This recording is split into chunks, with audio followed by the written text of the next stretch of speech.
Continuando con lo que veníamos diciendo, entonces va a haber federales que sostienen que todo debe centralizarse en Buenos Aires y federales que consideran que hay que respetar las autonomías provinciales y los gobiernos locales. Va a haber federales que promuevan, como van a ser los cismáticos o los monegros, que se van a separar de Rosas durante la transición hacia su segundo gobierno y que van a luchar por la organización constitucional del país. Y los va a haber anticonstitucionalistas, como es el propio Rosas, que va a sostener en su política la necesidad de postergar la declaratoria de la Constitución o la sanción de una Constitución, y fundamentalmente eso va a tener que ver con algo que lo une a los unitarios, que es la defensa de los privilegios de Buenos Aires. Vamos a ver, en la economía, los federales van a ser liberales, librecambistas y proteccionistas. Liberales librecambistas, como habíamos dicho, los unitarios, que son los que promueven la libertad de comercio, la entrada irrestricta de productos, y los va a haber proteccionistas, que van a, de alguna manera, proteger el comercio y los productos regionales con algún tipo de ley, con algún tipo de normativa, que ya vamos a ver en el caso de Rosas, por ejemplo, la sanción de la ley de aduana de 1835. En lo social, la clase privilegiada es la burguesía terrateniente. Acá nosotros pusimos como ejemplo en el PowerPoint una estancia que va a ser de hecho un nodo económico muy importante en Buenos Aires y el Río de la Plata, y forma sus sólidas bases en el peonaje, que por supuesto está conformado por indios y gauchos. De hecho, en el caso de Rosas, por ejemplo, representante de la burguesía terrateniente, saladerista, tenía un fuerte ascendiente sobre los peones, sobre los gauchos, y hablaba en los dialectos aborígenes, y de hecho por eso va a ser un intermediario entre el gobierno de Buenos Aires y los aborígenes del sur de Buenos Aires, que constantemente atacaban la ciudad. Y bueno, Rosas, antes de ser gobernador, va a ser un mediador en este caso. En la cultura y modelo de país, vamos a decir que es más vernáculo, nacionalistas, y si bien el término nacionalista es un poco extemporáneo para hablar de federales, pero le ponemos este nombre para que se entienda que hablamos de una cultura, de una forma de entender el país mucho más localista, mucho más cercano a las raíces. De hecho hay cierta remembranza de la herencia hispánica, es católico y conservador, ¿sí? Ejemplos de unitarios y federales con estos matices de lo que hablábamos hace un rato. Ustedes van a encontrar acá en estos ejemplos las biografías de estos hombres para también poder ampliar, en hipervínculo, poder ampliar, ¿no es cierto?, la información. Vamos, por ejemplo, a Bernardino Rivadavia, que es unitario, centralista, considera que Buenos Aires es quien debe controlar todo desde justamente Buenos Aires hacia el interior. Es librecambista, lo habíamos dicho, en el 1811 Rivadavia es quien abre el libre comercio para la entrada de los productos británicos, y es constitucionalista. Una constitución, por supuesto, que va a ser una constitución centralista, censitaria y aristocratizante, como lo va a ser la constitución de 1819 y 1826, que son prácticamente una réplica una de la otra. Otro ejemplo, vamos a poner acá, vamos a nombrar a Juan Manuel de Rosas.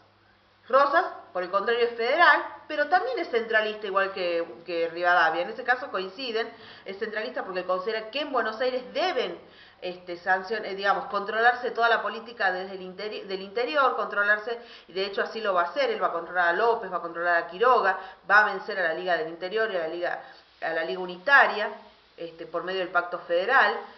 Y va a representar hacia el exterior a las Provincias Unidas, en lo que llama la representación de las relaciones internacionales. Es anticonstitucionalista. Rosas sostenía, y esto va a quedar muy bien demarcado en la correspondencia, sostenía que no estaban dadas las condiciones para la organización constitucional del país. Por lo tanto, Rosas va a tratar de convencer a Quiroga, por ejemplo, de que no era el momento para sancionar una constitución. Por eso, si ustedes miran en el PowerPoint, van a encontrar justamente en esta palabra anticonstitucionalista, perdón que no puedo mover el mouse, ahí está, un hipervínculo justamente a un artículo que habla de las relaciones entre Quiroga y Rosas y lo que se llama la Carta de la Hacienda de Figueroa, que es la última carta que le escribe desde una hacienda del sur de Buenos Aires, el 20 de diciembre de 1834, le escribe Rosas a Quiroga, mientras Quiroga se dirigía al norte para evitar un conflicto que se había suscitado entre Salta y Jujuy y Salta y Tucumán. Ese conflicto termina finalmente con la muerte, con la independencia de Jujuy, que logra, digamos, separarse de Salta, y la muerte del gobernador Pablo Latorre en el Cabildo salteño, luego de ser depuesto por el gobernador tucumano. Se impone un nuevo gobernador, hermano del gobernador tucumano Heredia, y Pablo Latorre muere en prisión.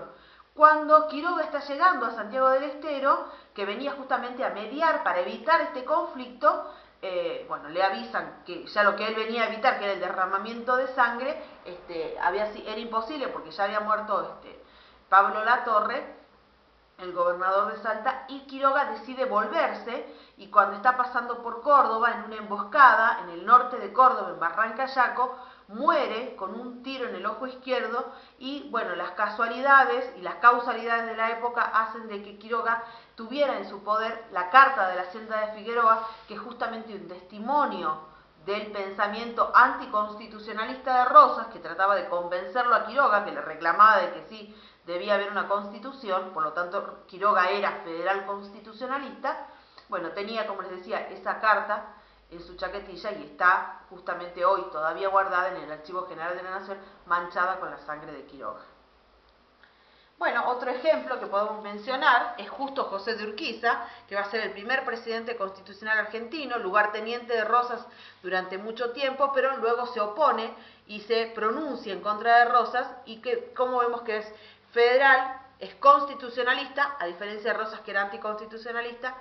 A diferencia de Rosas, es autonomista, y es librecambista, a diferencia de Rosas, que es proteccionista. Es librecambista, quiere la libre navegación de los ríos, y ustedes van a encontrar un artículo sobre la promoción que hace Urquiza digamos, de la libre navegación de los ríos y del libre cambio. Bueno, eso es todo. Hemos analizado muy rápidamente lo que son unitarios y federales. Queda en la tarea de seguir profundizando, de seguir leyendo y darse cuenta de que no hay blancos y negros, no hay elementos estancos, sino que realmente hay muchos matices para comprender parte de esta apasionante historia argentina, y especialmente en una etapa tan turbulenta como es la etapa de la anarquía, la etapa del rosismo, donde todos estos personajes que hemos mencionado dan cuenta de sus posturas, de sus ideas, y luchan por llevarlas a cabo. Muchas gracias, buenas noches.